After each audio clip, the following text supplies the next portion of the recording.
నమస్తే రమ్మగారు. నమస్తే జయ. ఏదైనా మంచి స్టోరీ చెప్పండి రమ్మగారు. సాధారణంగా మనం చదువుకున్న వాళ్ళు, జ్ఞానం కలిగి ఉన్న వాళ్ళ ప్రత్యేకతే వేరుగా చెప్పుకుంటాం. Knowledgeable people. నాలెడ్జ్ ఎక్కడి నుంచి వచ్చేస్తుంది? సహజంగానే కొంచెం ఐక్యూ ఉన్నవాళ్ళు ఉంటారు. చురుగ్గా, తెలివిగా, అవును. యాక్టివ్గా ఉంటే చదువు వాళ్ళకి వాళ్ళ ఐక్యూని బాగా పెంపొందిస్తుంది. అప్పుడు వాళ్ళకి రకరకాల విషయాలు తెలుసుకునే అవకాశం లభిస్తుంది. ఒట్టి ఐక్యూ ఉన్నవాడు కొన్ని చోట్ల రాణిస్తాడు. అవును. కానీ వాడికి చదువుతోటి ఆ ఐక్యూని పదును పెడితే వాళ్ళు ఇంకా అద్భుతంగా రాణిస్తారు. దాన్ని ప్రూవ్ చేసే ఒక కథ. పిల్లలకి నువ్వు తెలివిగల పిల్లలు, నువ్వు తెలివైన వాడివి, చదువుకుంటే ఇంకా రాణింపుకొస్తావని చెప్పాలి. చదువుకుంటే నీకు చాలా రకాల విజ్ఞానాలు వస్తాయి. నువ్వు ఒక తెలివి ఒకటే కాదు, చురుగ్గా ఉంటారు చూడు కొంతమంది పిల్లలు. అసలు ఇవాళ రేపు ఈ జనరేషన్లో చురుకుదనం లేని పిల్లలు లేరమ్మా. అవునండి. అతి చురుకు. అవును. ఏం చేసుకోవాలో తెలియదు ఆ మొత్తాన్ని. అలాంటి వాళ్ళే ఉంటున్నారు. అవును. పిల్లలు చదవకుండా ఉంటే చదువు ఎలాంటి ఫలితాన్ని ఇస్తుందో ఈ కథ చెప్పచ్చు. బాగుంది, మంచి కథ. పూర్వం ఒక అగ్రహారంలో ఒక ఆయన ఉండేవారు. ఇద్దరు మగపిల్లలు. ఆయన చాలా పేదవాళ్ళు వాళ్ళు. అయితే ఏదో చిన్న వృత్తి వాళ్ళది, పౌరోహిత్యం లాంటివి నేర్పించుకున్నారు. రెండో పిల్లడు భలే తెలివిగా ఉండేవాడు. ఆయనకి ఏమనిపించింది, పెద్దవాడు ఎట్లాగో మన ఇంటి పనులు, ఇంటి వ్యవహారము, మన క్లయింట్స్ ఎవరున్నారో వాళ్ళని మన ఊరు వరకు చూసుకుంటాడు. చిన్న ఊర్లో ఎంత డబ్బు వస్తుంది, ఎంత పేరు వస్తుంది, మనం ఉన్న ఊళ్ళో ఏదో భుక్తి గడుస్తుంది, అంతే. మర్యాదకు లోటు లేకుండా ఉంటుంది. కానీ ఈ పిల్లాడు చాలా తెలివిగా ఉన్నాడు. వీడిని పెద్ద చెరువులో ప్రవేశపెట్టాలి, పెద్ద చోట. అందుకు ఈ పిల్లవాడికి ఏదైనా చదువు చెప్పించాలని అనుకున్నాడు. కొద్దిగా కొంచెం వయసు వచ్చాక ఏం చెప్పాడంటే, నాయన నిన్ను తీసుకెళ్ళి ఎక్కడైనా పెట్టే ఓపిక లేదు నాకు. నోట్లో 4 ముక్కలొచ్చు, దారిన పోతూ నలుగురికి 4 మంచి మాటలు చెప్తూ గురువుని వెతుక్కో, చదువుకో నువ్వు అని చెప్పాడు. ఆ కాలం ఏంటంటే ఈ పిల్లల్ని రోడ్డు మీద పంపిస్తే ఎటాగండి అని అనే కాలం కాదు. అదేలే. బ్రాహ్మణులకి భోజనం పెట్టేవాళ్ళు, అవకాశాలు లభించేవి. కొంచెం బ్రాహ్మణ గుర్రాలు వెళ్తే అయ్యగారు వంట చేసుకోండి అని సామాన్లు ఇచ్చేసేవాళ్ళు. వంట చేసి తిని ఓ 2 పూట్ల ఆ ఊళ్ళో ఆగి మళ్ళీ వెళ్ళిపోవచ్చు. అప్పుడు అసలు ఫెసిలిటీస్ కావాలన్న గోలే లేదు జయ. అవునండి. పంచలో ఒక చిన్న పంచ వరండా ఉంటే వరండాలో కాస్త పొయ్యి పెట్టుకుని, ఒక గిన్నె మట్టి కుండ ఉంటే కుండతో అన్నం వండేసుకుని, కాస్త ఒక కూర చేసుకుని, కూర అన్నం వాళ్ళు మజ్జిగ ఇస్తే మజ్జిగ పోసు తింటే ఆ రోజుకి వెళ్ళిపోయింది. రాత్రికి పాలు పళ్ళు కూడా చాలు, అంత అన్నం తినేసేవారు. పంచలో ఒక చాప పడుచుకుని పడుకుంటే పడుకుంటాము. మనకు మళ్ళీ దుప్పట్లు కావాలి, రగులు కావాలి, గోలు కావాలి, ఏమీ లేవు. ఏసీలు, ఫ్యాన్లు అసలు లేవు. పిల్లోలు కూడా క్యారీ చేస్తారు తెలుసా రమ్మగారు, అదే పిల్లో మీద నిద్ర పట్టిద్దని. నా పిల్లోనే కావాలి, నా బొంతే కావాలి, మా రగ్గే కావాలి, ఉన్నాయి ఇప్పుడు. అప్పుడు జీవితాలు అట్లా ఉండేవి కాదు. ఒక విద్యార్థి 15-16 సంవత్సరాల వాడు రోడ్డు మీదకి పోయాడు ఇట్లా కట్టుబట్టలతోటి చదువుకోవటానికి. చదువుని వెతుక్కుంటూ వెళ్ళాడు. వెళ్ళగా వెళ్ళగా వెళ్ళగా ఒక అగ్రహారానికి చేరాడు. కాకపోతే ముందు రోజు ఎక్కడ ఆహారం లభించలే. అటగే ఎక్కడో మంచినీళ్ళు చెరువులో నీళ్ళు తాగి నడుచుకుంటూ వచ్చాడు. ఈ అగ్రహారంలోకి వచ్చేసరికల్లా ఆ పూట మంచి ఎండగా ఉంది. పిల్లాడు ఎంత 16-17 ఏళ్ల వాడు. కొంచెం త్రాణొచ్చేసింది వాడికి. దాహం వేసి సొమ్మసిల్లి పడిపోయాడు. పడిపోయేసరికల్లా ఏ ఇంటి వాకిట్లో అతను పడిపోయాడో ఆ ఇంట్లో ఉన్న ఆయన గురువుగారు లోపల నుంచి బయటకు వచ్చారు. ఎవరో ఒక గురువు, ఆ ఇల్లు ఆయనది. ఆయన బయటకు వచ్చి, అయ్యో ఎవరో పిల్లాడు పడిపోయాడు, మన వాళ్ళ పిల్లాడు అలానే ఉన్నాడని లేవదీసి, వీడి చెవులకు చిన్న కుట్లున్నాయి, మళ్ళీ యజ్ఞోపవీతం ఉంది, పంచధావతి బట్టలు చూస్తే కూడా తెలిసేది కదా ఆ కాలం. తీసుకొచ్చి లోపల కూర్చోబెట్టి కాసిన మంచినీళ్ళు ఇచ్చి మజ్జిగిచ్చి అన్నం పెట్టారు. పెట్టి ఏ ఊరబ్బాయి, ఏం గోత్రం ఏమిటి, మీరు ఏ ఊరు అని కనుక్కున్నారు. అన్ని వివరాలు చెప్పాక గురువు కోసం వెతుకుంటూ బయలుదేరానండి. 3-4 అగ్రహారాలు చూశాను. అందరూ మీ పేరే చెప్పారు. మిమ్మల్నే వెతుకుంటూ వచ్చాను. ఇక్కడికి వచ్చేసరికల్లా మీ ఇల్లు గుర్తు తెలియలా, ఈ లోపల నాకు నిద్రాన్ని వచ్చేసింది అన్నాడు. అంటే ఆయన సంతోషించి, అబ్బాయి ఇక్కడే ఉండు, నేను చదివిస్తా నిన్నని చెప్పి అట్టె పెట్టుకున్నారు. ఆ కాలం అలాంటిది. ఆ పిల్లాడు గురువుగారు శుశ్రూష చేస్తూ, గురువమ్మగారికి ఏవో ఆ పనులు ఈ పనులు చేసి పెడుతూ, వాళ్ళ ఇంట్లోనే అన్నం తింటూ 4-5 సంవత్సరాల పాటు చక్కగా చదువుకున్నాడు శాస్త్రజ్ఞానం అంతా. ఆయన ఏమన్నాడు, నువ్వు అన్ని విద్యలు నేర్చుకోవాలి, ఒక కోయరాజు దగ్గరికి పంపిస్తా, వాడు నీకు కొత్త విద్యలు నేర్పిస్తాడు అంటే సరేనన్నాడు. కోయరాజు దగ్గర అక్కడ తిండు ఇతను, పళ్ళు తేనె తీసుకుంటాడు వాళ్ళ దగ్గర నుంచి, అన్నం వండుకుని తినాలి. ఓకే. ఎలాగో గురువుగారి ఇంట్లో అలవాటే, వాళ్ళ ఇంట్లో కూడా వాడికి అలవాటే పాపం. అబ్బాయికి ఏం పేరు, జయదేవుడు అబ్బాయి పేరు. అక్కడి నుంచి ఆ కోయరాజు దగ్గరికి వెళ్తే కోయరాజు బాణాలు వేయటం, కత్తులు తిప్పటంతో పాటుగా దొంగతనం చేయటం, చోర విద్య, దాంట్లో మెలకువలు కూడా నేర్పించాడు. అతని దగ్గర ఉన్న విద్యలు నేర్పమన్నారు. నేర్చుకున్నాడు. నేర్చుకున్నాక సరే స్వగ్రామానికి బయలుదేరాడు. అవన్నీ ఎక్కడో ఊళ్ళు వెళ్తుంటే సరే ఒక ఊర్లో ఆగాడు. ఆగి ఒక బ్రాహ్మణ గృహస్థింట్లో మంచినీళ్ళు భోజనం కోసం అడగడానికి పోయాడు. పోయేసరికల్లా ఆవిడ ఏమైనా మంచినీళ్ళు మజ్జిగ ఇచ్చి, ఎక్కడి నుంచి నాయనా, ఏ ఊరు ఏమిటి అంటే, చిన్నప్పుడే బయటకు వచ్చానండి, అక్కడ చదువుకున్నాను హరిశర్మ గారి దగ్గర, తర్వాత ఏమో ఇట్లా కోయరాజు దగ్గర రకరకాల విద్యలు నేర్చుకున్నాను, ఇక నేను రాజోద్యోగం చేయగలిగే సత్తా వచ్చింది, ఎక్కడైనా ఉద్యోగం దొరికితే చూసుకుంటా, ముందు మా వాళ్ళని చూద్దామని బయలుదేరానంటే, ఏమిటో నీ విద్యలన్నీ వింటుంటే వింతగా ఉంది, ఇప్పుడు మా ఇంటికి ఎవరు వచ్చారో చెప్పు, చాలా చదువుకున్నావు కదా, ఊహించు, మా ఇంట్లో ఏం జరిగింది, మా ఇంటికి ఇంతకుముందు ఎవరో వచ్చారు, ఎవరు వచ్చారో నువ్వు ఊహించి చెప్పగలవా, మా వాకిట్లో ఏం జరిగిందో ఆలోచించి ఐక్యూ తోటి, మనం ఒక సినిమాలో చూసాం, వాడు ఊహించి చెప్పేస్తాడు బ్యాంక్ రాబరీ జరుగుతోందని. అవునండి, ఇలాంటి కథలే దానికి ఆధారం. ఈ అబ్బాయి ఏం చెప్పాడంటే, బయటకు వాకిట్లోకి వెళ్ళొచ్చాడు, లోపలికి వచ్చాడు, ఇంటికి ఎవరో నలుగురు వచ్చారు, బహుశా రాజోద్యోగులు అయి ఉండొచ్చు, సైనికులు అయ్యి ఉండొచ్చు. తర్వాత ఈ రోడ్డు మీద ఒకడు నడిచి వెళ్ళాడు, వాడి నెత్తి మీద ఒక బొగ్గల బస్తా ఉంది. ఏం బస్తా? బొగ్గల బస్తా ఉంటే ఆయన ఆశ్చర్యపోయాడు. ఊరిని భలే కనిపెట్టాబోయ్, నిజంగానే మా ఇంటికి సైనికులు వచ్చారు, నలుగురు సైనికులు వచ్చారు. దేవాలయం దగ్గర ఒక మణి పోయింది, ఆ మణిని వెతుక్కుంటూ వచ్చారు, ఒక్కొక్క ఇంట్లోనూ వాళ్ళు వాకప్ చేసుకుంటూ వెళ్తున్నారు. నువ్వు భలే కనిపెట్టావు, అసలు ఆ మణి ఎట్టా పోయిందో, ఎవరి దగ్గర ఉందో నువ్వు కనిపెట్టగలవేమో, ప్రయత్నం చేయి, రాజుగారి దగ్గర నీకు ఉద్యోగం వేయించే పూచి నాది, చక్కగా మీ నాన్నని తాన్నయ్యని కూడా ఈ ఊరే తెచ్చుకోవచ్చు, ఈ ఊళ్ళో బ్రాహ్మణికానికి ఏం కొదవలేదు, మీ నాన్న అన్నయ్య వాళ్ళ పని వాళ్ళు చేసుకుంటారు, నీతోటే ఉంటారు హాయిగా, కనిపెట్టు, మణి ఎక్కడ పోయింది, ఎలా పోయింది, ఎవరు తీసుకొచ్చారు, ఎవరు తీసుకున్నారంటే సరేనన్నాడు. ఈ అబ్బాయి వెళ్ళి దిగి అక్కడి నుంచి వెళ్ళిపోయాడు, వాళ్ళ ఇంటి నుంచి బయటకు వచ్చేసాడు. ముందు దేవాలయం దాకా నడిచి వెళ్ళాడు, దేవాలయం దగ్గర నుంచి నడుచుకుంటూ వచ్చాడు. ఏ గృహస్థ అయితే ఇతనికి మంచినీళ్ళు ఇచ్చి ఉద్యోగం ఇప్పిస్తానన్నాడో వాళ్ళ ఇల్లు దాటి ఇంకా 9-10 ఇళ్ల తర్వాత ఒక కంసాలి ఇల్లు, కంసాలి ఇంటి దాకా వెళ్ళాడు. అక్కడి నుంచి కంసాలి ఇంట్లోకి వెళ్ళాడు, లోపలికి వెళ్ళి బంగారము ఈ రోజుల్లో రేట్ ఎంత ఉంది, ఏదైనా వస్తువు చేయడానికి అతను ఎంత తీసుకుంటాడు, ఇవన్నీ మాట్లాడుకున్నాడు. కాసేపు మాట్లాడుకున్నాక మళ్ళీ బ్రాహ్మణుడి ఇంటికి వచ్చేసాడు. వస్తువు దొరికేస్తుందండి, నా భోజనం పెట్టించండి, నేను రాజోద్యోగులను తీసుకెళ్తానన్నాడు. నేను ఆశ్చర్యపోయాడు. భోజనం పెట్టారు, భోజనం వేళ అయినప్పుడు తినాలి కదా, మరి అన్నం తినేశాక మీరు రాజోద్యోగులను పిలిపించండి, సైనికుల్ని, దొంగ దొరికాడు మనకన్నాడు. అనేసరికి సరే నలుగురు సైనికుల్ని గుడి దగ్గర ఉన్న వాళ్ళని కేకేసుకురమ్మని కుర్రాన్ని పంపించాడు. ఆయన పాలేరు వెళ్ళి సైనికుల్ని పిలిచాడు. మా అయ్యగారు ఏదో చెప్తామని రమ్మన్నారంటే నలుగురు సైనికులు వచ్చారు. వస్తే వాళ్ళు మాట్లాడుకున్నారు. జయదేవుడు అన్నాడు, దీని తర్వాత 9 ఏళ్ళ తర్వాత కంసాలి ఉంది కదా, కంసాలేనండి దొంగ అన్నాడు.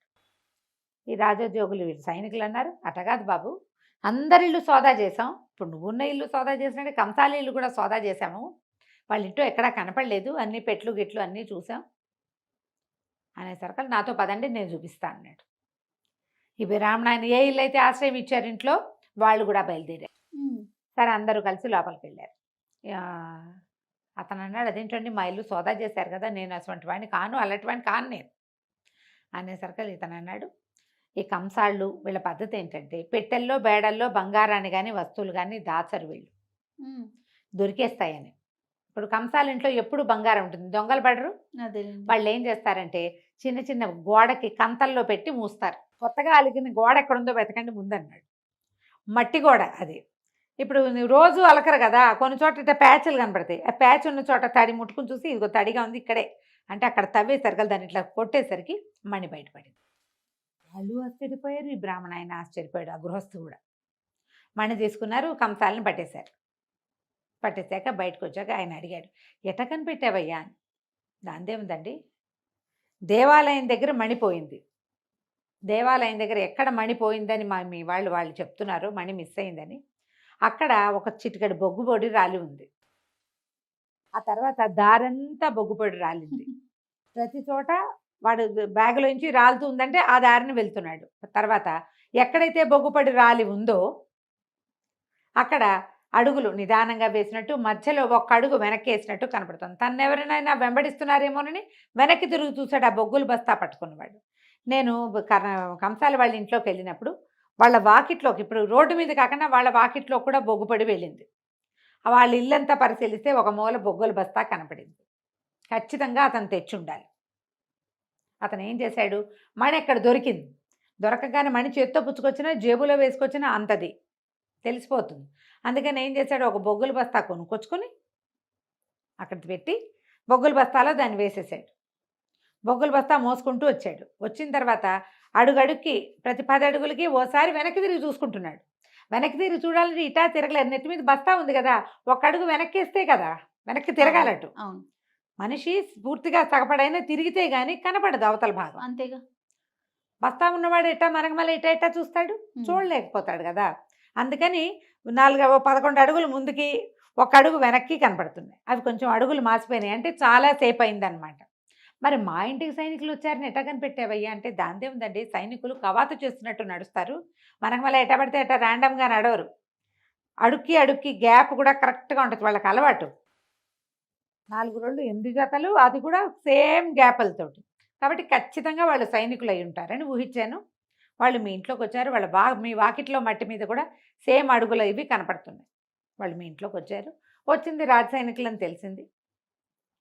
వీళ్ళకంటే ముందే అతను వెళ్ళిపోయాడు సైనికుల కంటే, ఎందుకంటే అతని అడుగులు మీ వాకిట్లో చెరిగిపోయినాయి, ముందే వెళ్ళి దాచేసుకున్నాడు.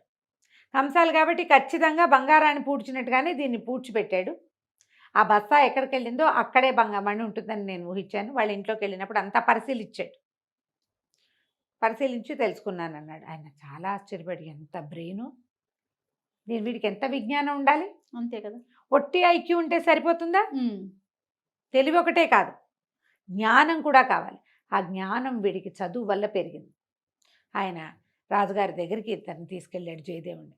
మాకు తెలిసిన వాళ్ళ అబ్బాయి, వీడు చాలా తెలివైనవాడు, హరిశర్మ గారి దగ్గర చదువుకున్నాడు, తనకి రాని విద్య లేదు, మీ దగ్గర మంత్రిగా ఉంచుకోండి అని చెప్పి రాజుగారికి సిఫారసు చేసి జయదేవుడిని మంత్రిని చేశారు.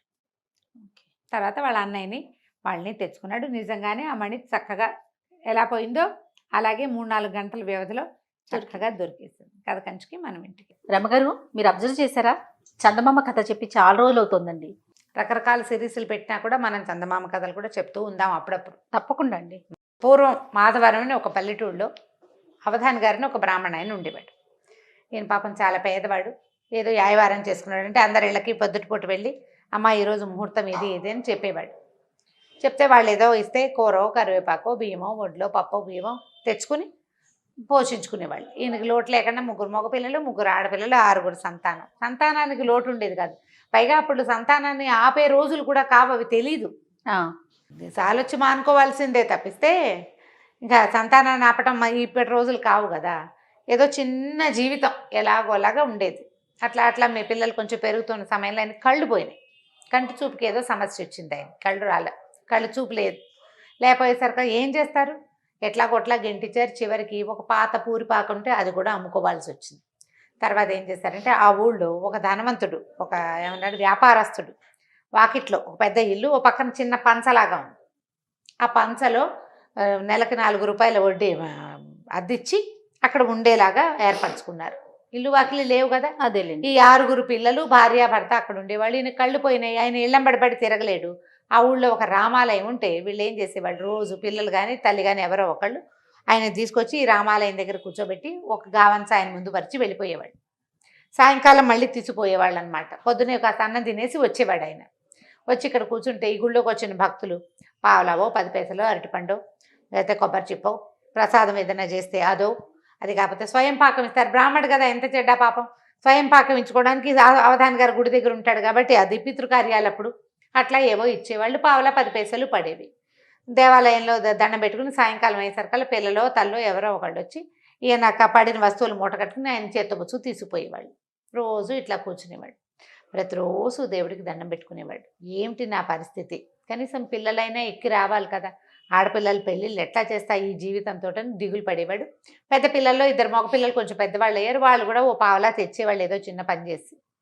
ఇంతమంది ఉన్నారు, 6-8 పొట్టలు నిండద్దు, ఇవి నిండాలి, పై సరుకులు కావాలి, మరి ఇంటి అద్దె ఇవ్వాలి. కష్టం కదా పాపం. మరి అట్లాగే గెంటుతూ ఉండేవాడు. ఒకనాడు ఏమైంది, ఎవరు తనని తీసుకెళ్ళడానికి ఇంటి నుంచి చాలా లేట్ అయిపోయింది. ఆయన సాయంకాలం అయ్యేసరికి తీసుకెళ్ళిపోయేవాడు, చీకటి పడితే నడవలేడు కదా. అదేలే.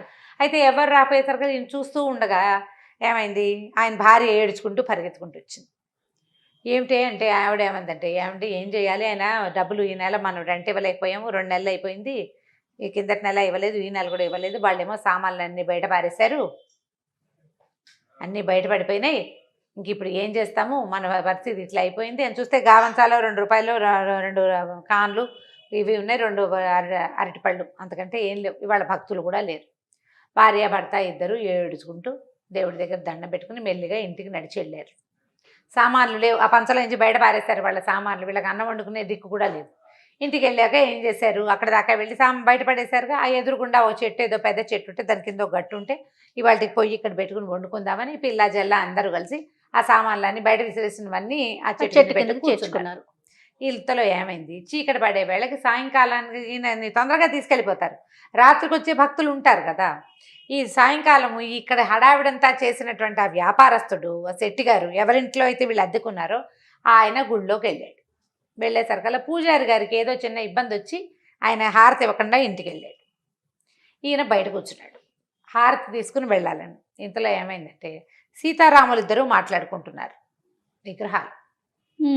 సీతాదేవి, ఏమిటండి పాపం ఇతను చూడండి ఇట్లా ఉన్నాడు, వాళ్ళని చూస్తే బాధేస్తుంది, అవధాని రోజు వచ్చి కూర్చుంటాడు, పాపం భార్య కూడా ఏడుస్తుంది, ఆ పిల్లలతో ఏమైపోతాడు పిచ్చి బ్రాహ్మడు, పాపం గుడ్డివాడు కూడాను, కాస్త కరుణించవచ్చు కదా అన్నది. అనేసరికల్లా రాముల వారు అన్నట్టు, కరుణించకపోవడానికి ఏమిటి, ఏదో రకంగా అన్నం ఏర్పాటు చేస్తున్నాము, అతనికి కర్మశేషం, కర్మని అనుభవించవలసిందే అంటే ఆవిడేమంటే కర్మలన్నీ తర్వాత చేయొచ్చు, తర్వాత కాలంలో అనుభవిస్తాడులేండి, కనీసం కాస్త డబ్బైనా ఏర్పరచండి అని ఈవిడ పోట్లాడింది అనమాట. ఇంతకంటే కర్మానుభవం ఇంకేం చేయించాలి, పెద్ద సొంత ఇంట్లో నుంచి పంచలోకి చేర్చాం, పంచలో నుంచి రోడ్డు మీదకి చేర్చాం, అయిపోయింది ఇంకా కర్మశేషం, మీరెవరు చెప్తారో నాకు తెలీదు, ఇతనికి ఏదైనా ధనం వచ్చే ఏర్పాటు చేయండి అంతే అని చెప్పింది అనమాట సీతాదేవి.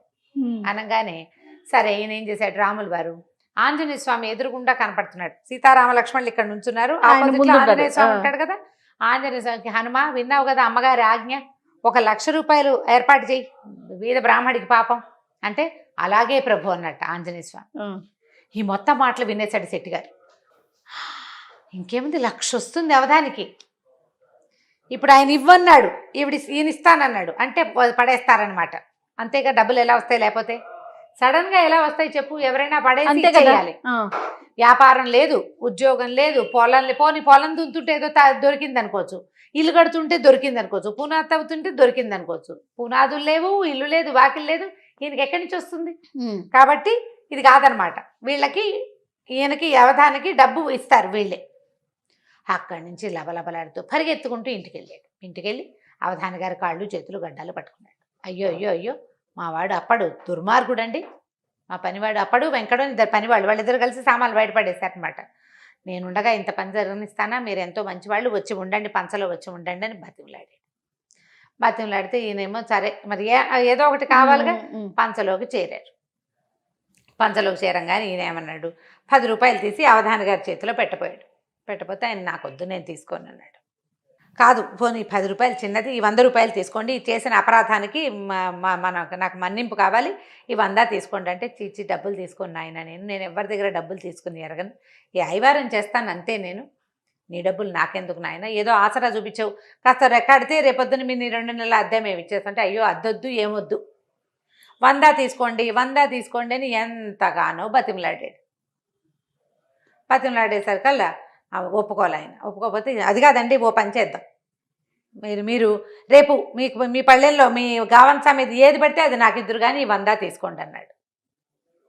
ఆయన ఒప్పుకోలేదు, నా గావంసాలో పడ్డది నాది, భగవంతుడు నన్ను కరుణించి ఇచ్చింది, రామార్పణం అనుకుంటాను నేను, అది కూడా రామార్పణమే, రాముడే ఇచ్చాడు, అది రామార్పణమే, నీకు ఇవ్వటం ఏమిటి నాయన అన్నాడు. పోనీ 100 కాదు 1000 ఇస్తా, మీకు రేపొద్దున పడేది నాకు ఇవ్వండి అంటాడు. రేపు మీ గావంసాలో ఏది పడితే అది నాదనండి చాలు, మీకు 1000 ఇస్తాడు. ఆయన ఒప్పుకోవాలి. అట్లా బేరం 50,000కి పెంచాడు. 50,000 రూపాయలు ఇస్తాను మీకు, పుచ్చుకోండి, రేపు మీ గావంచాలో పడేది నాకు ఇవ్వండి. ఆయన ఏమంటాడు, గావంచాలో ఏది పడితే అది భగవంతుడు నన్ను కరుణించి ఇచ్చేది, నీకెందుకు ఇస్తాను? అది రామార్పణమే, నన్ను తినమని ఇచ్చాడు, నీకు ఇవ్వనంటాడు. ఇంకా బాగా ఆలోచించి 1,00,000 వస్తుంది రేపు, 50 తోటి ఎందుకు, పోనీ 75 దాకా వెళ్దాం, 25,000 మిగులుతుంది కదా మనకు అనుకుని 75,000 ఇస్తానన్నాడు. అయినా కూడా ఆ పిచ్చి బ్రాహ్మడు ఒప్పుకోలే, కాదన్నాడు. అట్లా చేయకూడదు, వ్యాపారం ఎట్లా చేస్తాను, నేను బ్రాహ్మణ్ణి, నేను నిర్ధనుణ్ణి, భిక్షం అడుక్కునేవాడిని, నా దగ్గరకు వచ్చింది నేను నీకు అమ్ముకోకూడదు, నేను నీకు ఇచ్చేయమంటే ఇచ్చేస్తా, ఇచ్చేయడానికి భయంగా ఉంది, నీకు ఇచ్చేయమని అనకూడదు కదా, అందుకని ఇది ఇస్తానంటున్నాడు. ఏం చేయాలో తెలియలే. ఈ లోపల సావిత్రమ్మ గారు, ఆయన భార్య ఉంది కదా, ఆవిడ అంది, మీరు ఊరుకోండి, ఆయన సైగ చేసి బయటికి తీసుకెళ్ళి, ఆయన అలాగే అంటారు, నేను ఇప్పిస్తాలేండి, మీరు డబ్బులు తెచ్చి ఇచ్చేయండి, రేపు గావంచాలా పడిన ప్రతిదీ మీదే, అమ్మ ఒట్టేయండి అన్నాడు. ఒట్టుకేముందని, నా భర్త మీద ఒట్టు, నా పిల్లల మీద ఒట్టు, రాముడి మీద ఒట్టు. శభాష్, ఎంతో బాగుందిగా. పరిగెత్తుకుంటూ వెళ్ళిపోయాడు శెట్టి గారింటికి. వెళ్ళిపోయి 75,000 రూపాయలు తెచ్చి పోసేసాడు బాకి, పరిగెత్తుకుంటూ మళ్ళీ పట్టుకొచ్చేసాడు. ఆవిడ ఏం చేసింది, వెంటనే డబ్బులు దాచుకొని జాగ్రత్త చేసుకుంది. సరే నాయనా మంచిది అన్నది. మర్నాడు పొద్దున్నే అవధాని గారికి స్నానం చేయించారు, తిన్నామని తీర్చిదిద్దారు, తీసుకుపోయి దేవాలయం దగ్గర కూర్చోబెట్టేసరికల్లా సరే ఆ పూట ఏమైంది, ముందు రోజు ఏకాదశి, ద్వాదశి వాళ్ళే జనం తక్కువ ఉన్నారు, త్రయోదశి ఆ రోజున శివాలయానికి జనాలు ఎక్కువ మంది వెళ్తారు, రామాలయానికి ఎక్కువ మంది రారు. ఏమీ రాల. 2 ఏగానీళ్ళు పడ్డాయి. తర్వాత ఒక బాగా మాగిపోయిన 2 అరటిపళ్ళు, ఒక సగమే ఇంతే ఉన్న కొబ్బరి చిప్ప పడేసి సాయంకాలం అయిపోయింది. చూస్తే ఏమీ లేదు. సావిత్రమ్మ గారు వచ్చింది, గావంచాలో ఏది పడితే అది మూట కట్టి ఈయన చేతిలో పెట్టేసరికి ఈయన నిర్ఘాంతపోయాడు. ఇదేంటి 1,00,000 పడుతుంది అనుకున్నాం, పడలేదు.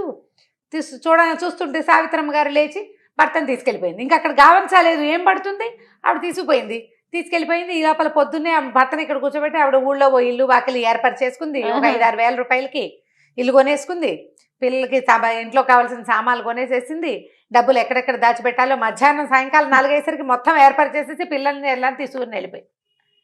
ఈయన ఏం చేయాలి, 75,000 రూపాయలు ముందు రోజు రాత్రి పోసేసాడు, బిక్కమొహం వేశాడు. సరే ఆలోచించాడు, రాముడిని నేను నిలదీయాలనుకున్నాడు. ఓకే, లోపలికి వెళ్ళాడు గుళ్ళోకి. రాముడు వైపు చూస్తే ఆయన చిదానంద సిద్ధులాస స్వరూపం చూస్తున్నాడు. ఈయన కాదు, ఈయన ఏం చెప్పాడు, హనుమ డబ్బు ఇవ్వు అన్నాడు. హనుమ ఇస్తా అన్నాడు కాబట్టి వెళ్ళి ఆంజనేయ స్వామి దగ్గరికి వెళ్ళాడు. ఆంజనేయ స్వామి దగ్గరికి వెళ్ళి ముందోసారి దండ పెట్టాడు. ఏమన్నా పెద్ద మనిషి అయ్యా నువ్వు మహారామభక్తుడు అని చెప్పుకుంటావు, ఆయన పక్కన ఇమ్మన్నాడు, నువ్వేమో ఇస్తానంటివి, ఏం పడింది, కుళ్ళిపోయిన అరటిపళ్ళు ఇప్పించావు, అంతకంటే ఏమైనా ఉందా అన్నాడు. అనేసి ఏం చేశాడు, మనం ఉద్రేకం వచ్చేసరికల్లా అవతల వాళ్ళ మీదకి వెళ్ళిపోతాం, ఇది దేవుడితో సంభాషణ కాదు, వ్యక్తితో సంభాషణ అంతే అని చెప్పేసి ఇట్లా విసురుగా మాట్లాడుతూ ఏం చేశాడంటే ఆంజనేయ స్వామి విగ్రహం మీద చెయ్యేసాడు. చెయ్యేసిన మరుక్షణం ఆంజనేయ స్వామి వెనకాల ఇట్లా తోక ఇట్లా రింగులాగా చుట్టుకుని ఉంటుందా, ఆ తోక ఇటు కదిలి ఈయన చెయ్యి చుట్టేసింది, పట్టేసుకుంది తోక. అక్కడి నుంచి ఈ తోక వదలటం లేదు. ఇంతలో రాముల వారి శబ్దం వినపడింది. ఆ హనుమ నిన్న చెప్పిన పని ఏం చేసావు అని. ఆంజనేయ స్వామి వెంటనే చెప్పాడు, 75,000 నిన్న రాత్రే ఇప్పించేశాను ప్రభు, 25,000 ఇస్తే గాని వదలను మరి అన్నాడు. అనేసరికి ఇప్పుడు ఏం చేయాలి, ఆంజనేయ స్వామి పిచ్చి వేషాలు వేస్తే ఏం చేస్తా, గదుచుని నెత్తి మీద ఒకటి కొడతాడు అంతే కదా. కాసేపు నుంచున్నాడు, ఆయనకు అర్థమైపోయింది ఇది లాభం లేదు, నా తోక తన్ని ఎంత విదిలించుకున్నా అదేమో రాతి విగ్రహం, ఆ తోక ఎట్లా చుట్టుకుందో తన్ని ఎలా పట్టిందో అర్థం కాలేదు. ఇక లబోదిబో కేకలు పెట్టాడు పూజారి గారు. అదేంటండి అలా అయిందంటే అది అలా ఎట్లా అయిందో తెలీదు, మా పని వాళ్ళని ఎవరినైనా పిలవండి అంటే పూజారి గారు పరిగెత్తుకుంటూ పోయి ఊళ్ళో అందరినీ పిలుచుకొచ్చాడు. మరి ఇలాంటి వింత జరిగితే ఊరుకుంటారు, పని వాళ్ళని పిలుచుకొచ్చారు. ఒరే ఇంట్లో అమ్మగారిని అడిగి ఎనపెట్లో 25,000 రూపాయలున్నాయి, అవధాని గారింటికి పంపించి రండిరా అన్నాడు. ఓకే, ఇంకా వేరే దారి లేదు, ఊళ్ళో జనం అంతా చూస్తూనే ఉన్నారు ఏం జరుగుతుందా అని. సరే వాళ్ళు పని వాళ్ళు ఇద్దరు పోయి అప్పడు వెంకడు అమ్మగారి దగ్గరికి వెళ్ళారు, 25,000 తీసుకున్నారు. అవధాని గారు ఇల్లు కొనుక్కున్నారు అక్కడెక్కడో, వాళ్ళు ఇంటికి వెళ్ళిపోయారు. అక్కడికి పోయి పరిగెత్తుకుంటూ అక్కడ డబ్బులు ఇచ్చేసామండి అని వచ్చి చెప్పాక అప్పుడు తోక వదిలింది. జనం చూస్తుండగానే తోక వదిలిపెట్టింది అనమాట. బతుకు జీవుడా అని వెధవ ఆసిపోతానానికి నాకున్న ఆస్తి చాలదు, బ్రాహ్మడికి 100 రూపాయలు ఇద్దామని లేదు, 4 రూపాయల అద్దెకి వాళ్ళని రోడ్డు మీద పెట్టినందుకు కదా ఇది జరిగింది, ఈ 1,00,000 ఇవ్వాల్సి వచ్చింది. ఊళ్ళో జనమంతా చూశారు. ఇప్పుడు తన అవధాని గారికి డబ్బు ఇచ్చిన సంగతి అందరికీ తెలిసిపోయింది. దాంతో నోరు గట్టిగా మూసుకుని ఊరుకున్నాడు, బుద్ధి తెచ్చుకున్నాడు. మరి అంతే, బుద్ధి వస్తుంది క్రమంగా. కథ కంచకి మనం ఇంటికి. సూపర్ రమ్మగారు, చాలా బాగుంది కదా. రమగారు ఏదైనా మంచి స్టోరీ చెప్తారా? ఆకతాయి కథ చెప్తాం. కొంతమంది ఉంటారు, వాళ్ళకేం పెద్ద దాని మీద రాబడి ఉండకపోయినా ఇతరులను పీక్కు తిని ఏడిపించుకు తినేవాళ్ళు, వేళాకోళం చేసేవాళ్ళు, ఏడిపించుకు తినేవాళ్ళు, ఏమనాలి టక్కరితనంతో మోసగించేవాళ్ళు, ఎరకాటల్లో పెట్టేవాళ్ళు, ఇలా తమాషాగా ఉంటారు. చందమామ కథల్లో కథ ఎప్పుడో చదివాను నేను. అది చెప్తామా వద్దా అని ఆలోచించి ఊరుకున్నా. ఎందుకు రమగారు? గుర్తొచ్చింది. ఎందుకు వద్దనుకున్నా? ఆకతాయి కదా ఎందుకన్నా? అది నేర్చుకుంటారట? ఏమోలే, ఏమిటో. ఇప్పుడు ఏంటంటే మనం ఖలీఫా కథలు చెప్తున్నాము, చైనా జానపద కథలు అలాంటివి చెప్తే ఫ్రాన్స్ జానపద కథలు, మీరు ఇలాంటివి చెప్తారేంటి? అలాంటి భావాలు వస్తున్నాయి. కథలు వెతకలేక చచ్చిపోతున్నాను నేను. కథల్లో కూడా ఇలాంటి భావాలు ఉంటాయి. భావాలకి తక్కువే ఉండదు, మనకి చాలా ఉంటాయి. కథ కాదా ఇంపార్టెంట్? కథ ఒకటే ఎందుకు అవుతుంది జయ? అట్లా అంటే పలానా స్టోరీలే చెప్పాలని అలా గిరిగీసుకుని కూర్చుంటే ఇన్ని స్టోరీలు ఎలా చెప్పగలుగుతామండి? కొన్ని వేల స్టోరీస్ కదా. అవన్నీ ప్రశ్నలు మీరు వేయకూడదు, మేము ఇలాగే అంటాం. అంతేనా? మేమంతే. ఏదైనా చెప్పగానే మీరు గాజులు వేసుకోలేదు, మీ మెడలో మంగళసూత్రాలు ఉన్నాయా, బొట్టు పెట్టుకోలేదు, వాళ్ళు మేకప్ చేసుకున్నారు ఎందుకు, అలాంటివి అడుగుతారు. అంటే అలా ఒక ఉద్రేకం వస్తుంది. మరి అలాంటప్పుడు మీరు ఇలాంటి పిచ్చి పిచ్చి వేరే కథలు చెప్పవకండి. అలాంటివి కూడా వచ్చినా సరే ఇంకా కథలు లేవు, నాకు దొరికింది కదా చెప్తా అంతే. కాదు రమగారు, మనం తాగే నీరు కానీ పీల్చే గారి కానీ మనది అని రాస్తుంటుందా అండి? అలా ఉండదు, కానీ ఇట్లాగే ఆలోచించలేకపోతే ఎట్లా రమగారు? ఫార్వర్డ్గా ఆలోచించొద్దా కదా? మంచి విషయమా పోని, అది అది వినటం వల్ల మనకు సంతోషం వచ్చిందా, దానివల్ల మోరల్ తీసుకోండి, తీసుకోకపోనివ్వండి. మోరల్స్ పక్కన పెట్టు, కాలక్షేపం ఒక మంచి విషయం కదా. దాంట్లో కూడా ఇలా రూల్స్ అండ్ రెగ్యులేషన్స్ పెట్టుకుంటే చేసే వాళ్ళకి చెప్పే వాళ్ళకి చాలా ఇబ్బంది ఉంటుందండి. కష్టమే కొంచెం. అప్పుడప్పుడు కాస్త నేను దీన్ని ఫేస్ చేస్తున్నాను. నాకు పర్సనల్ మెసేజెస్ వచ్చేస్తుంటాయి, మీరు ఇలాంటివి చెప్పకండి, ఫలానా స్టోరీసే చెప్పాలి. సరే, టిల్ అనేవాడు ఒకటి పేరు. ఇదేంటంటే మన దగ్గర ఒక కెమెరామెన్ ఉన్నాడండి, టిల్లు. మన డీజే టిల్లు ఉన్నాడు కదా, అలాగా.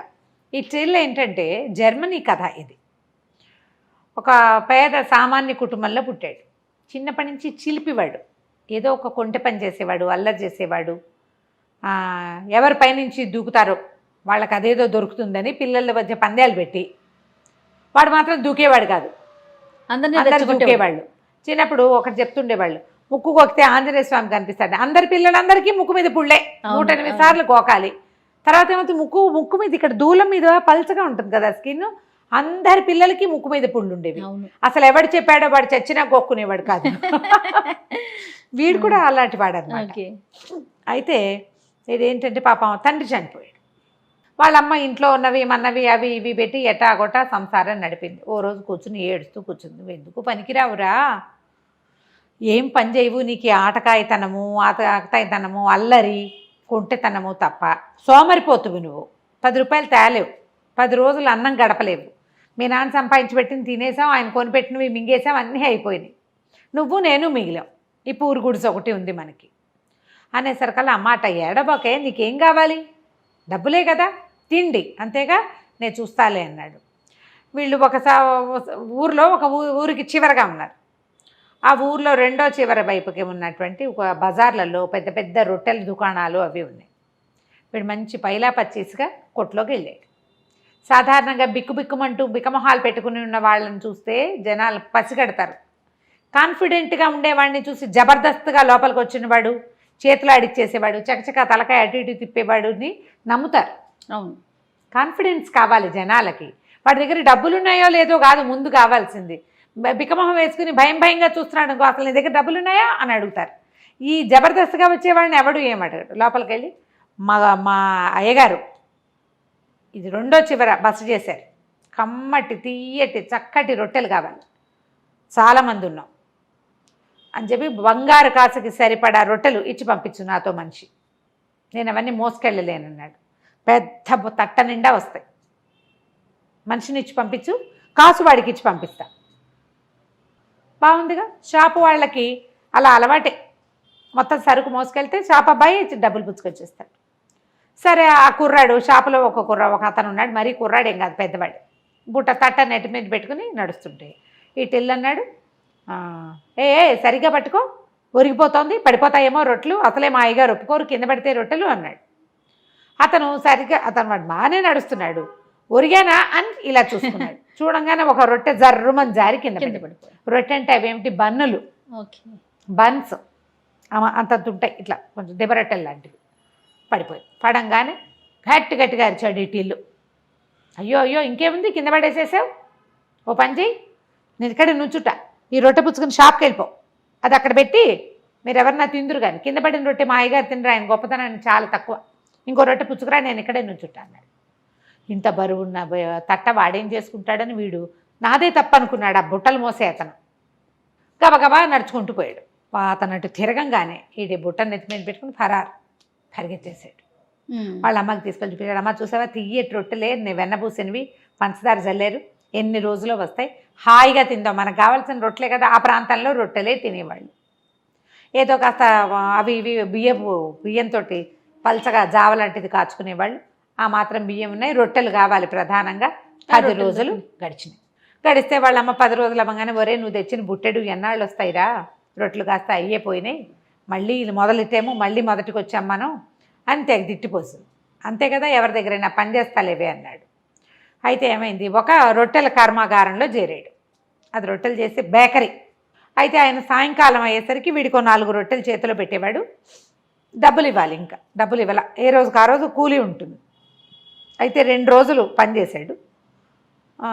3వ రోజున ఆయన్ని ఎవరో పిలిచారు.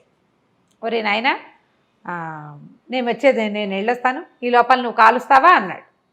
ఏం కాల్చమంటారు అన్నాడు. ఏం కాలుస్తావురా, గుడ్లగూబలు కోతులును వాటిని కాలుస్తావా, రొట్టెలు కాల్చు, పింజారి వెదవా, బుద్ధి లేదు నీకు అని కేకలేసి వెళ్ళిపోయాడు. వీడేం చేశాడు, ఆ మొత్తం మైదా పిండి అంతా చక్కగా నున్నగా చేసి, రొట్టెలు గుండ్రంగా చేయాలి కదా, ఒకటేమో గుడ్లగూబ ఆకారంలో, ఒకటేమో కోతాకారంలో చొప్పున ఇన్ని గుడ్లగూబలు ఇన్ని కోతులు చేసి అక్కడ పెట్టాడు. చేసి అవన్నీ కాల్చేసాడు. ఆ యజమాని వచ్చాడు. వచ్చి చూసేసరికి ఏముంది, గుడ్లగూబ ఆకారంలో కొన్ని రొట్టెలు, కోతాకారంలో కొన్ని రొట్టెలు. హాత్ తేరి అని ఆయన అరిచర్చి పోటాడండి. మీరే కదండి చెప్పారు కోతులు గుడ్లగూబలు కాల్చమన్నారు, ఎవరికైనా ఆర్డర్ ఉందేమో నేను కాల్చాను అన్నాడు. అనగానే ఆయన తెగదిట్టిపోసి, పిండి డబ్బులు పెట్టు, అక్కడ పెట్టు, నువ్వు నీ రొట్టెలు నువ్వే పట్టుపో, ఏం చేసుకుంటే అది చేసుకో వెదవా అని తెగదిట్టాడు. తిట్టేసరికల్లా వీడేం చేశాడు, వాడి దగ్గర ఏదో కొద్దిగా చిల్లర పైసలు, మీరు నాకు 2 రోజులు కూలీ ఇవ్వాలిగా, ఆ కూలీ డబ్బులు మినహాయించేసుకోండి ఈ పిండికి, ఇంకేదో ఒక పావలాన 10 పైసలు ఉంది, పావలా కూడా ఉంచుకోండి అని ఆ 2 బుట్టల్లో ఇన్ని గుడ్లగూబ రొట్టెలు ఒక దాంట్లో, కోతి రొట్టెలు ఒక దాంట్లో పుచ్చుకుని పోయాడు. వాటి మీద పంచదార జల్లించుకుని వెళ్ళి ఏం చేశాడంటే, బిస్కెట్లు లాంటివి అనమాట, అవి అంతంతవి చేస్తారు, నాన్స్ అవి ఉంటాయి కదా, నాన్ రొట్టి అంటారు వాటిని. అక్కడి నుంచి వెళ్ళి ఒక చర్చి దగ్గర బయటకు వచ్చినాడు. కోతులు కావాలా, గుడ్లగూబలు కావాలా, కోతులు కావాలా, గుడ్లగూబలు కావాలా అని అరుస్తూ. పిల్లలు సరదా పడతారు ఆ బొమ్మలు చూసి. కొంతమంది కొనుక్కున్నారు. ఇంచుమించుగా ఖర్చు అయిపోయినాయి. డబ్బులు చేతిలో పుచ్చుకుని ఇంటికి వెళ్ళిపోయాడు. జనం అంతా తెగ నవ్వారు. ఎట్లా చేసావురా, ఏం చేసావురా అని అడిగితే, ఒక గదిలో ఒక కొట్లో చేరానండి, ఆయన కోతులు కలుస్తావు గుడ్లగూబలు కలుస్తావు అన్నాడు, 2 కాల్చి చూపించాను అన్నాడు. ఏదైనా రొట్టె పిండే కదా, అంతేగా. అంటే కోతుల్ని గుడ్లగూబలు ఇనాస్పీషియస్గా ఫీల్ అవుతారు, అపవిత్రమైన వాటికి. పిల్లలకి సరదాగా ఉంటుంది, బొమ్మలు కొనుక్కుంటారు కదా, అట్లా శుభ్రంగా తినేశారు. ఇలాంటి పనులు ఎన్ని చేసేవాడో అటిల్లు. సరే, క్రమంగా కొంచెం పెద్దవాడయ్యాడు. జనాలు గుర్తుపట్టారు వీడిని, వీడు కొంటేవాడు, ఇలాగే ఏదో చేస్తాడు, ఎప్పటికప్పుడు ఇంతే పని చేస్తాడని. ఈ టిల్లుకి ఏ పని చేతకపోయినా ఇలాగే జనాల్ని మోసం చేసి ఎట్లాగొట్లా ఓ గుర్రం కొనుక్కున్నాడు. ఆ గుర్రం మీద తిరుగుతూ ఇట్లాగే జనాల్ని ఏడిపించుకు తింటుండేవాడు. ఓసారి ఆ గుర్రం వేసుకుని తిరుగుతుంటే ఒక పాల కేంద్రం లాంటిది ఒకటి కనపడింది. అక్కడ చాలామంది ఆడవాళ్ళు పాలు పోస్తున్నారు. పోస్తుంటే వీడేం చేశాడు, ఒక గంగాళం కొనుక్కొచ్చాడు. కొనుక్కొచ్చి అక్కడ పెట్టి, ఈ గంగాళం నిండేదాకా పాలు పోయండి, మీకు డబల్ ఇస్తానన్నాడు. వచ్చిన ప్రతి వాళ్ళు గంగాళం నిండా పాలు పోసేశారు. పాలు పోసేసాక ఇతను అన్నాడు, వచ్చే వారం వచ్చి డబ్బులు తీసుకెళ్ళండి అనేసరికి వాళ్ళంతా పోట్టాడారు. డబ్బులు కావాలి, డబ్బులు కావాలి. అయితే మీ పాలు మీరు పట్టుకోండి. ఎవరి పాలు వాళ్ళు పట్టుకుపోవాలంటే లైన్గా ట్యాప్ కింద నిలబడ్డట్టు ఎందుకు నిలబడతారు, జనాలు తొక్కిసలటై సగం పాలు కిందే పోయినాయి. అయ్యో, అక్కడంతా జనాలు చుట్టూతా చేరి సరదా చూస్తున్న వాళ్ళంతా చూస్తూ ఉండగానే ఇటిల్లు కాస్త వెళ్ళిపోయాడు. ఇట్లాంటి పనులు చేసేవాడు అనమాట. అయితే ఏమైంది, క్రమంగా అలా ఇలాంటి పనులే చేస్తుండేవాడు. అయితే కొన్ని రోజులకి ఏమైంది, ఏమి డబ్బులు మిగల్లా అతని దగ్గర. వాళ్ళ అమ్మాయి చచ్చిపోయింది. ఈ గుర్రం ఒకటే ఉంది. గుర్రాన్ని అమ్మేయాలనుకున్నాడు. గుర్రాన్నేమో అమ్మడం ఇష్టం లేదు. అమ్మపోతే బండి నడిచేలాగా లేదు. అక్కడి నుంచి ఏం చేశాడు ఆలోచిద్దామని ఒక కొట్టంలో గుర్రాన్ని కట్టేశాడు. కట్టేసి బయట బూర్రాసి పెట్టాడు. నా దగ్గర ఒక అత్యద్భుతమైన గుర్రం ఉంది. తల ఉండే చోట తోక, తోక ఉండే చోట తల ఉన్నాయి. దానికి తల ఉండాల్సిన చోట తోక ఉంది, తోక ఉండాల్సిన చోట తల ఉంది. బ్రహ్మాండంగా పరిగెడుతుంది, మామూలుది కాదు అది. చూడదలుచుకున్న వాళ్ళు తలా ఒక రాకాసు ఇవ్వండి అని పెట్టాడు. గుర్రం కనపట్ల, అందరు సందులో నుంచి చూస్తున్నారు, కనిపించట్లే. అదంతా పకడ్బందీగా కట్టేస్తుంది. సరే ఏముంది, జనాలు ఒక రాకాసే కదా, బోళ్ళంతమంది రాకాసులు ఇచ్చారు, జేబులు నిండిపోయినాయి. టడా ఆయన పెద్ద మ్యూజిక్ పెట్టి ఆ గుర్రాన్ని బయటికి తీసుకొచ్చాడు. చూస్తే అందరూ ఇదేంటి మామూలుగానే ఉంది కదా అన్నారు. మెళ్ళో కట్టి ఉండాల్సిన తాడుని తోక దగ్గర కట్టాడు. చూసుకోండి వింత గుర్రం. జనాలంతా పగలబడి నవ్వారు. రాకాసులు ఇచ్చిన వాళ్ళు కాసు కోసం ఏం పోట్లాడతారు? అదే కదా. కొన్నాళ్ళకి డబ్బులు వచ్చేసినాయి. ఇలా ఎన్ని కోతి పనులో చేసేవాడు. ఒకసారి ఏమైంది, ఇతను ఒక నగరంలో నుంచి లోపలికి వెళ్తుంటే ఒక 12 మంది బిచ్చగాళ్ళు కూర్చున్నారు. వాళ్ళు పాపం చాలా బాధపడుతుంటారు. బిచ్చగాళ్ళు అంటే ఏంటి, గుడ్డివాళ్ళు, అందరూ గుడ్డివాళ్ళే. వాళ్ళు ఎవరో ఒకళ్ళ సహాయంతో అక్కడికి వచ్చి కూర్చుంటారు. సాయంకాలం మెల్లిగా వెళ్ళిపోతారు. ఈయన అన్నాడు వాళ్ళ దగ్గరికి, నేను మీ అందరికీ తలా ఒక బంగారు కాసు ఇస్తా. 12 మందికి 12 కాసులు. చక్కగా ఊళ్ళో సత్రం ఉంది కదా, వాళ్ళ ఒక వారం రోజుల పాటు మీరు హాయిగా తిని పడుకుని విశ్రాంతి తీసుకోండి. అంటే బాబాయ్య నువ్వు ఎంత గొప్పవాడివి, ఎంత దానపరుడివి అని వాళ్ళంతా సంతోషించారు. ఒట్టిగా వెళ్ళి అక్కడ పడుకుంటామంటే ఆయన ఒప్పుకోడు. బంగారు కాసులు ఉన్నాయి కదా, సరే ఇదిగోండి 12 కాసులు అన్నాడు. ఈ 12 మంది ఏమనుకున్నారు, తమలో ఎవరో ఒకడా 12 కాసులు తీసుకున్నారనుకున్నారు. ఎవ్వరికీ ఇవ్వలాతం, ఇవ్వకుండా వెళ్ళిపోయాడు. వీళ్ళు తమ దగ్గర బంగారు కాసులు ఉన్నాయన్న దిలాసాతోటి ఊళ్ళో నగరంలోకి వెళ్ళిపోయి, నగరంలో ఒక పేరెన్నిక గన్న సత్రం, అక్కడ చాలా పెద్దది, స్నానశాలలు ఉన్నాయి, లోపల ఎంతో చక్కటి భోజనం దొరుకుతుంది, హాయిగా విశ్రాంతి తీసుకోవడానికి ఎంత బాగుంటుందో వాళ్ళ దగ్గర. అందులోకి పోయారు. పోయేసరికి ఇదేమన్నా ధర్మసత్రం అనుకున్నారని సత్రం యజమాని వీళ్ళని అదిలించాడు. ధర్మసత్రం ఏంటి, ధర్మసత్రం అని మేము అనుకోలేదు, మాకు తెలుసు ఇది పెయిడ్ సత్రం అని. మా దగ్గర 12 బంగారు కాసులు ఉన్నాయి, ఒక్కొక్కళ్ళు ఒక బంగారు కాసు ఇస్తాం. ఎన్ని రోజులు ఉంచుకుంటామంటే వారం రోజులు ఉంచుకుంటాను అన్నాడు. ఒక కాసుకి 1 వీక్. హాయిగా వారం రోజులు సుఖంగా ఉన్నారు వీళ్ళు. వారం అయ్యేసరికల్లా వాడికి వారం అయిపోయింది, నా డబ్బులు ఇచ్చి కదలండి అన్నారు. అలాగే తీసుకో అన్నారు. తీసుకో అంటున్నారు. ఇందులో వీళ్ళలో ఒకడన్నాడు, ఒరే బంగారు కాసులు ఎవరున్నాయో ఈయనకి ఇవ్వండిరా అన్నాడు. నా దగ్గర లేవంటే నా దగ్గర లేవన్నారు. అప్పుడు వీళ్ళకి అర్థమైంది బంగారు కాసులు ఎవ్వరికీ ఇవ్వబడలేదు. అక్కడి నుంచి గట్టిగా అరిచి అతను ఏం చేశాడు, వీళ్ళందరినీ బందిఖానాల్లో పెట్టాడు. ఆ బయటే ఉంది ఒక దీంట్లో, అందులో వేసి తలుపేసేసాడు చీకటి కొట్లో. టిల్లు మాత్రం వీళ్ళ మీద దృష్టి పెట్టుకుని ఉన్నాడు, గమనిస్తున్నాడు. వచ్చాడు, వచ్చి ఏమిటయ్యా భలేవాడివి, పాపం వాళ్ళకి ఎవరో ధర్మాత్మలో సహాయం చేస్తారని వచ్చారు, ఒక వారం రోజులు ఉంచుకున్నా వాళ్ళని ఏం చేసుకుంటావు కబోది వాళ్ళని పెట్టుకుని అంటే, మరి నేనేం చేయనండి, నా నష్టం ఎవరు పూడుస్తారంటే, ఆ మాత్రం దానం చేసే ధర్మాత్ములు లేరు, ఉన్నారు బ్రహ్మాండమైన వాళ్ళు, ఎంతమంది ఎంతో అద్భుతమైన వాళ్ళు ఉన్నారు.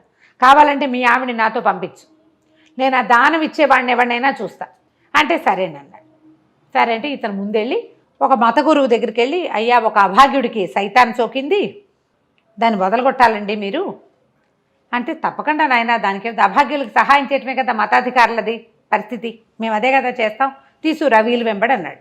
ఈయన పోయి మన టిల్లు వెళ్ళి ఆ సత్రం అధికారి దగ్గరికి వెళ్ళి, మీ ఆవిడని పంపించు, నేను డబ్బిచ్చే మహానుభావుని సెలెక్ట్ చేశాను అన్నాడు. ఈవిని వెంబడి పెట్టుకెళ్ళి అక్కడికి చెప్పాడనమాట. నేను చెప్పిన ఆయన తాలూకు భార్య ఏంటంటే, అమ్మ తప్పకుండా అతను కోరిన సహాయం నేను చేస్తానమ్మా అన్నాడు. అంటే ఈవిడేమనుకుంది, ఓహో సహాయం చేస్తానన్నాడుగా, అందుకని ఇంటికి వెళ్ళి ఆ సత్రం అధికారితో చెప్పింది భర్తతోటి, ఏమండి వాళ్ళని వదిలేయండి, పాపం మతాధికారి సహాయం చేస్తానన్నాడండి, డబ్బులు ఆయన ఇచ్చేస్తాడు, గుడ్డివాళ్ళది పాపం ఎందుకు, ముసలివాళ్ళు గుడ్డివాళ్ళు వదిలేయండి అంటే, అమ్మాయి వారం రోజులు హాయిగా జీవించిన గుడ్డివాళ్ళు తమకి దానం చేసిన వాడిని ఎవరినో శతాయువుగా దీవించి వాళ్ళ దారిని వాళ్ళు పోయారు, ఎక్కడికో వెళ్ళిపోతారు ముష్టడుకోవడానికి. సరే రెండో రోజున సత్రం అధికారి పనులన్నీ చక్కబెట్టుకుని మతాధికారి దగ్గరికి వెళ్ళాడు. వెళ్తే ఇద్దరు కాసేపు డిస్కషన్ చేశాక ఆయనకు అర్థమైంది, తనకి సైతాన్ వదలగొట్టడానికి మాట్లాడి పెట్టారు తప్పిస్తే తనకి డబ్బు ఇవ్వడానికి కాదు అని జనానికి తెలిసింది. అందరూ నవ్వి కేకలేసి ఎక్కిరించుకుని ఇలా సరదా పడేవాళ్ళు అనమాట. కొన్నాళ్ళు ఇలా గడిచాక మొత్తానికి ఇతన్ని పట్టేసుకున్నారు, అధికారులందరూ పట్టుకున్నారు. ఏంటి, ఇతను అందరినీ మోసం చేస్తాడు. ఇందులో పెద్ద పెద్ద మోసాలు ఏం లేవు, ఒక మాదిరి మోసం కానీ చేస్తాడు. పట్టుకున్నాక ఏం చేశారు, టిల్లుని ఉరిదీస్తామన్నారు, శిక్షలు పడ్డాయి. ఇలా మోసం చేసిన వాళ్ళకి ఉరి శిక్ష ఉంది ఆ ఊళ్ళో. ఉరి శిక్ష వేస్తామని మొత్తం జనం అంతా చేరారు. వాళ్ళలో కొంతమందికి వీడికి ఉరి శిక్ష వేయడం ఇష్టం లేదు, వాడి వల్ల సరదాగా మంచిది, ఎప్పటికప్పుడు ఇలాంటి సంఘటనలు చెప్పుకుని నవ్వుకోవడానికి బాగుంటాయి. అందరూ నుంచుంటే సరే ఇతనికి ఊరేస్తుంటే ఆఖరి కోరిక చెప్పమన్నారు. టిల్లు అన్నాడు, ఇంతమంది వచ్చారు కాదండి, నా వల్ల ప్రభుత్వానికి ఇంత ఖర్చు అవ్వాలా చెప్పండి, ఓ వజ్రస్థానం, ఓ ఊరేసేవాడు, వాడికి డబ్బులు ఇవ్వాలి, ఇది ఓ కొత్త తాడు, ఇవన్నీ ఎందుకండి వేస్ట్ అనవసరంగా, ఓ పాత తాడు తెప్పించండి అనేసరికి అధికారులకు ఏమనిపించింది, వీడు ఏదో ఖర్చు తప్పిస్తానంటున్నాడే. ఊరేసేటప్పుడు కూడా మళ్ళీ అధికారులు ఆలోచించారు. వాడు చెప్తున్నాడు ఒక ఐడియా, వాడు అలా కన్విన్సింగ్ గా చెప్పగలడు అనమాట. వాడు ఏదో ఐడియా చెప్తానంటున్నాడని వాళ్ళు కొంచెం ఆలోచించుకొని సరే అన్నారు. అక్కడి నుంచి వాడిని దింపారు. ఊరు వేసేవాడికి జీతం ఇవ్వాలి, ఈ పని చేస్తుంది, వాడు నెలకి ఇన్నని వేస్తాడు. ఆ వేసిన దానికి ఆ అకౌంట్ నుంచి వీడిని తీసేయచ్చు. కొత్త తాడు కూడా వేస్ట్ అవ్వదు. తాడు తీసి పక్క పెట్టి ఓ తాడు తెప్పించారు, కిందకి దింపారు, ఆ తాడు చేతికి ఇచ్చారు.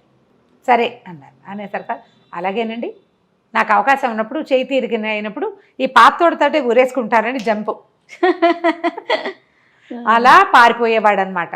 ఆఖరికి అతను చనిపోయేటప్పుడు కూడా ఈ రాజ్యం నాకెంతో మేలు చేసింది, నా మొత్తం యావదాస్తి రాజ్యానికి రాస్తున్నాను అని వీలునామా రాసి చచ్చిపోయాడు. సూపర్. రాజ్యానికే తన డబ్బంతా ఇస్తానన్నాడు, ఇంతమందిని మోసం చేశాడు, వాడి దగ్గర కోట్లు ఉంటాయని సకల రాజమర్యాదలతోటి అతనికి అంత్యక్రియలు చేసి ఆయనకు పెద్ద సమాధి కూడా కట్టారు. అవన్నీ అయిన తర్వాత ఆయన బాక్సులు ఓపెన్ చేస్తే అందులో కంకర రాళ్ళు ఉన్నాయట. చనిపోయేటప్పుడు కూడా తమాషానే, ఆకతాయితనంతో చేశాడు. ఇలా కొంతమంది కనిపిస్తారు. కథలు కొన్ని సరదాగా ఉంటాయి, సరదాగా వినడానికి అంతే బాగుంటుంది. వేరే దేశం వేరే జాతివా అన్న ఆలోచన చేయబోకండి. మంచి చందమామ కథ ఒకటి చెప్పుకుందామండి. చెప్తాం, గుణపాఠం కథ చెప్తాం. గుణపాఠం చెప్పటమా? పూర్వం కోసల దేశానికి మాధవర్మ గారిని ఒక రాజుగారు ఉండేవాడు. ఈ రాజుగారు మహామూర్ఖుడు. ఆయన కొన్ని అర్థమయ్యేవి, కొన్ని అర్థం అయ్యేవి కాదు. ఏది అర్థమైంది ఇక దాని మీదే ఉండేవాడు. ఈయన మంత్రి మహాదురాశాపరుడు, అసూయాపరుడు కూడా. ఒక్కోళ్ళు అట్లా ఉంటారు కదా. అయితే ఈ పండితులు, కవులు, గాయకులు ఎవరైనా రాజుగారి దగ్గరికి వస్తే రాజు ఏదో వాళ్ళు ప్రదర్శన చేసేవాళ్ళు, విద్యా ప్రదర్శన ఇస్తే ఈయన దానికి 100 అబ్జెక్షన్లు చెప్పేవాడు. ఆ ప్రదర్శన అయ్యాక రాజుగారు వీళ్ళకి 100 వరహాలు ఇవి, 1000 వరహాలు ఇవ్వు, అది ఇవ్వు, ఇది ఇవ్వు అంటే ఇచ్చేవాడు కాదు. ఎన్ని అడ్డంకులో పెట్టేవాడు. అయినా తప్పలేదనుకో, అప్పుడు అందులో ఇంచి కొంత లాగేసి ఏ 4వ వంతో వాళ్ళకి దఖలుపరిచేవాడు, ఇచ్చేవాడు కాదు. అదొక దుష్టబుద్ధి అన్నమాట. అయితే ఇలా ఉంటూ ఉండగా చుట్టుపక్కల ప్రజలకు తెలుసు. కాకపోతే రాజుగారే బేసిక్గా కొంత మూర్ఖుడు కదా, ఎవరు చెప్తారు, ఆయన ఎప్పుడేం చేస్తాడో తెలీదు. అవును. దాంతో ఊరుకునేవాళ్ళు. అట్లా కాలం గడుస్తుంటే ఒకనాడు ఒక పండితుడు ఒక ఆయన వచ్చాడు.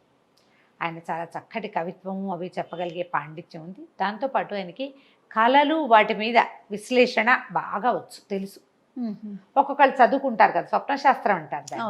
కళ ఫలానా రకం కళ వస్తే ఏమిటి అని మనం కూడా కనుక్కుంటూ ఉంటాం. ఇలా కళ వచ్చింది, పీడకళ వచ్చింది, దేవుళ్ళు కనిపించారు, చనిపోయిన వాళ్ళు కనిపిస్తే ఎలా, అలాంటి వాటికి ఆయన సమాధానాలు చెప్పేవాడు. చాలా గట్టివాడు, అందులో మంచి పేరు. సరే ఆయన వచ్చి రాజుగారి దగ్గర బ్రహ్మాండంగా పద్యాలు చదివారు.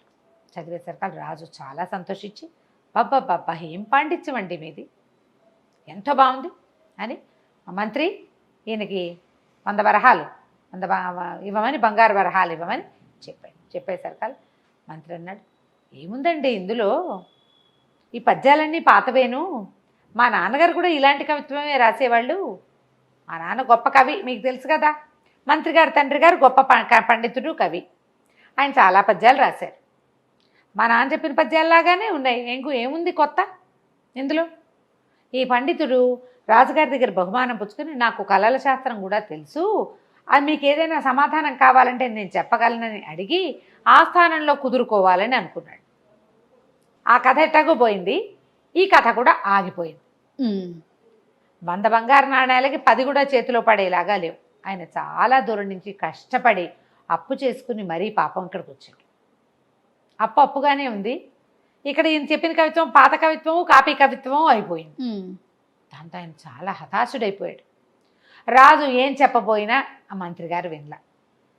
ఈయన ఏమనుకున్నాడు, ఇట్లా కాదు వీడితోటి దిగాలుగా తల వేళ్లాడేసుకుని బయటకు వచ్చాడు. ఎవరిని కలిస్తే వాళ్ళ ఆ మంత్రి ఆయన అంతేనండి, ఇంకో పెద్ద మంత్రి గారు అట్లాగే చేస్తాడు, ఇలాగే ఉన్నాడు, ఫలానా అప్పుడెప్పుడు ఇలా చేశాడు, ఫలానా ఇప్పుడెప్పుడు ఇట్లా చేశాడు, మా మేనమామని తెస్తే ఆయన ఎంత అవమానించాడు, జ్యోతిష్కులను అంతే, కవులను అంతే, గాయకులను అంతే, పండితులను అంతే, సాముగరిడీలు ఆడేవాళ్ళు, వాళ్ళు ఇదంతా గరిడి అంతా ఆడేశాక ఒక గంట అయిపోయిన తర్వాత ఇలాంటివి మా చిన్నప్పుడు చాలా చూసాం, ఇందులో కొత్త ఏముంది, దీనికి డబ్బెందుకు అంటాడు. డబ్బే రానివ్వడు. ఇంతేనంటే ఈయన చాలా దిగులుగా ఉండిపోయాడు. ఒక సత్రంలో దిగాడు. ఆలోచించుకుని 3వ రోజున 4వ రోజున మహారాజు గారి దర్శనం వాంఛించి వెళ్ళాడు. సభలోకి వెళ్ళి, ప్రభు నేను మీకు చెప్పాలనుకున్నాను, మొన్ననే వాళ్ళ సందర్భం రాలేదు, నాకు కళలు అవి ఫలితాలు, స్వప్న ఫలితాలు అవి చెప్పడం వచ్చు. నిన్న చాలా పెద్ద కళ వచ్చింది నాకు. అందులో సాక్షాత్తు మన పెద్ద మంత్రి గారి నాన్నగారు వచ్చారు.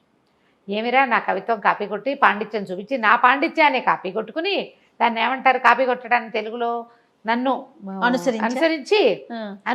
అనుకరించి నా కవిత్వాన్ని దొంగిలించి డబ్బు చేసుకుందాం అనుకుంటున్నావా దుర్మార్గుడా అని కేకలేశారండి. మరి దానికి అపరాధానికి రుసుము చెల్లించవలసిందే నువ్వు అని చెప్పారు. ఆ రుసుము చెల్లించడానికి నేను సిద్ధంగా ఉన్నానంటే 100 వెండి నాణేలు మంత్రి గారికి ఇవ్వమన్నారు, మంత్రి గారే తనకు చేరుస్తారన్నారు. ఇలా కాలొచ్చిందండి. నేను 100 వెండి నాణేలు తీసుకొచ్చా మంత్రి గారికి ఇవ్వడానికి అన్నాడు. మంత్రి గారు సరే బాగానే ఉంది, చనిపోయిన నాన్నగారికి మంత్రి గారు వరహాలు ఎట్లా ఇస్తాడండి అని అడిగాడు రాజుగారు. అయ్యో ఆ సమాధానం పెద్ద కవి గారే చెప్పారండి. ఆయన మళ్ళీ గారు రాత్రి కళ ఇది, తెల్లవారుజామున ఇంకో కళ వచ్చింది. ఈ తేప మంత్రి గారు తర్పణం విడిచేటప్పుడు ఆ 100 నాణేలను కూడా తర్పణంతో పాటు విడిచేస్తే అవి తనకు చేరతాయని, అక్షరాల తన దగ్గరికే వస్తాయని కవిగారు చెప్పారు. రాజు ఆశ్చర్యపోయాడు. అలాగా, వారి నాన్నగారు చాలా గొప్ప కవి, మన ఆస్థానంలోనే చాలా గొప్ప సేవలు అందించారు, తప్పకుండా పెద్ద అయిన ఆజ్ఞ ఎందుకు మీరుతాం మనం, పైగా మంత్రి గారు తండ్రి, చేస్తామన్నాడు. 100 బంగారు నాణేలు మంత్రి గారికి ముట్టినాయి. మంత్రి మొదట సంతోషించాడు, రెండో సమాధానం వినేసరికి భయం వేసింది. తర్పణం విడిచేటప్పుడు 100 నాణేలు విడిస్తే గంగలో విడుస్తావు, నాన్నకి ఎట్లా చేరుతాయి, గంగలో పడిపోతాయి. అదే గంగ అంటే కంగే కాదు, నీళ్ళలో అనుకుని సర్దు కూరుకున్నాడు. ఈ లోపల మంత్రి గారి తండ్రిది ఆర్థికం వచ్చింది, వెళ్ళింది. మన సదరు పండితుడు గారు మళ్ళా రాజుగారి దర్శనంకు వాంఛించాడు. దర్శనానికి ప్రవేశపెట్టారు. మళ్ళీ పెద్ద కవి గారు కల్లోకి వచ్చారండి మంత్రి గారి తండ్రి గారు. దుర్మార్గుడా, నా డబ్బులు ఇవ్వలేదా నా కుమారుడి గారిని కేకలేస్తున్నారండి అన్నాడు. రాజు ఆశ్చర్యపడి, అదేమిటి ఆ రోజే ఇచ్చావు కదా సభలో అందరూ చూస్తుండగా, ఏమండి మంత్రి గారు మీ నాన్నగారి తర్పణాలు విడవలేదంటే విడిచాను ప్రభు అన్నాడు. మరైతే వారికి చేరలేదుటండి, చేరలేదు అంటున్నారు, ఇప్పుడు ఎట్లా నేను విడిచానంటే అడిగిన, ఇప్పుడు ఎట్లా అన్నాడు రాజుగారు. దాందేముందండి, మళ్ళీ కాలొచ్చింది నాకు, ఆయనే చెప్పారు ఆ డబ్బు తనకి చేరాలంటే మిమ్మల్ని ఒక యజ్ఞం చేయమని, ఆ యజ్ఞంలో యజ్ఞ పశువుగా మంత్రి గారినే స్వయంగా పెట్టమని, ఈయన వెళ్ళిచ్చి రావాలి. ఈయన ఎట్లా వెళ్తాడు, ఈయన వెళ్ళాలంటే ఇట్లా వెళ్ళాలి. అప్పుడు మరణించి చంపేసావు మంత్రి గారిని, చచ్చిపోమందావు, ఆయన నాన్న దగ్గరికే వెళ్తాడని గ్యారంటీ లేదు. అందుకని కవిగారు పండితుడు కదా, పెద్ద మంత్రి గారి తండ్రి మహాపండితుడు, ఆయన అందుకని ఏం చెప్పాడంటే దానికి ఒక విధానం ఉంది, యజ్ఞం చేయాలి రాజుగారు ఒకటి, అందులో యజ్ఞ పశువు అని ఒక పశువుని సెలెక్ట్ చేస్తారు, ఒక మేకని, ఒక గొర్రెనో, ఒక పశువు లేదా మన మేక కాబట్టి దున్నపోతు, అశ్వమేధం చేసినప్పుడు అశ్వం అలా పెడతారు కదా, యజ్ఞ పశువుగా ఏమో మంత్రి గారిని పెట్టుకోమన్నారు. మంత్రి గారి చేతిలో కనుక డబ్బులు పెట్టి పంపిస్తే వారికి లభిస్తుందిట అనగానే రాజుగారు ఒప్పుకున్నాడు. మంత్రి హతాశుడైపోయాడు. అయ్యో బాబోయ్, ఇంకేమైనా ఉంది, యజ్ఞ పశువుగా చేయటం అంటే ఏమిటి, ఊరికే ఏదో కూర్చోబెట్టడం కాదు, అంతేనా, పోయి రావాల్సిందే. ఈ పోయి రావాలంటే ఏం చేస్తారు, యూపస్తంభం అని ఒక స్తంభం పెడతారు. ఈ యూపస్తంభాల ప్రస్తావన కాళిదాసు కావ్యాల్లో కనపడుతుంటుంది, పాత కావ్యాల్లో మహాభారతం లాంటి చోట కూడా కనిపిస్తుంది. ఒక స్తంభం పాతి పశువుని దాన్ని కట్టేస్తారు మంత్రపూతంగా. 9 రోజుల పాటు హోమం చేయాలి. 9 రోజులు ఈ పశువు ఇక్కడే ఉంటుంది. ఇప్పుడు పశువు ఎవరు మనకి, సదరు మంత్రి గారు, ఈయన అక్కడ కట్టేయాలి. 9 రోజులు యూపస్తంభానికి కట్టేసి ఉండటం తలుచుకోగానే కాళ్ళు గచ్చగచ్చగచ్చగా వణికిపోవటం మొదలుపెట్టి భయం వేస్తోంది. ఏం చేయాలో తెలియలే. కాళ్ళ వేళ్ళ పడ్డా లాభం లేదు. మంత్రి రాజుగారు ఒప్పుకోడు, ఎందుకంటే తండ్రి గారు కవిత్వం తండ్రి లాంటిది అంటే ఒప్పుకున్నాడు. తండ్రి కల్లోకి వచ్చాడు అంటే ఒప్పుకున్నాడు. 100 వరహాలు తర్పణం అంటే ఒప్పుకున్నాడు. మరి ఇవన్నీ నమ్మినప్పుడు తండ్రి కల్లో కనబడి యజ్ఞం చేయమన్నాడు అనే విషయం కాదంటే ఎలా కుదురుతుంది? కుదరదు కదా. అందుకని ఏం చేశారు, యజ్ఞం స్టార్ట్ చేశారు. యజ్ఞం చేద్దాం, పెద్ద పండితుడు, ఆయన ఒక పండితుడు, గొప్ప కవి, ఆయన చెప్పినట్టు చేసేయాలి. ఇహ యజ్ఞ పశువుగా ఈయన కట్టారు. ఈయనకి పసుపచ్చ బట్టలు కట్టారు, పసుపులో తడిపిన బట్టలు కట్టి మెళ్ళో 2 వేపాండాలు వేలాడేసి చెట్టుకేసి దీపస్తంభానికి వేసి కట్టేశారు. లబో దిబో 3వ రోజు గడిచేసరికి హోమాలు జరిగిపోతున్నాయి, యజ్ఞానికి యజ్ఞం. ఈయన నోరెత్తలేడు, వాళ్ళు ఉనికిపోవటం మొదలుపెట్టే చచ్చిపోయాను అనుకున్నాడు 3వ రోజుకి. ఆ వాళ్ళు వీళ్ళు ఉంటే ఎవరి ఆ పండితుడిని నా దగ్గర పిలవండి రా అని బతిమలాడుకుని, బాబు నీకు దండం పెడతాను, నన్ను క్షమించు, పొరపాటు చేశాను, నీ పద్యాలు చాలా గొప్పవి, మా నాన్న పద్యాలు కూడా అలాంటివే కానీ ఆ పద్యాలు కావు, నన్ను క్షమించు, నన్ను వదిలిపెట్టేసంటే ఒప్పుకోలే ఇక పండితుడు. ఎట్లా వదిలిపెడతామండి? మీరు ఎంతమంది ఉసురు పోసుకున్నారో, ఎంతమంది మీ వల్ల ఏ ధన సహాయము లభించక ఈ ఊళ్ళో పడి చచ్చిపోయిన వాళ్ళు ఎంతమందో, లేచక్కపోయిన వాళ్ళు ఎంతమందో, వాళ్ళందరి ఉసురు తగలాల్సిందే కాదు మీకు. కవిత్వం చెప్పి పోని 100 వరహాలు ఇమ్మన్నాడు, 50 అయినా ఇవ్వకూడదా? దానికోసం ఇంత దూరం వస్తే ఇచ్చే రాజుకున్నప్పుడు నీకేంటి బాధ?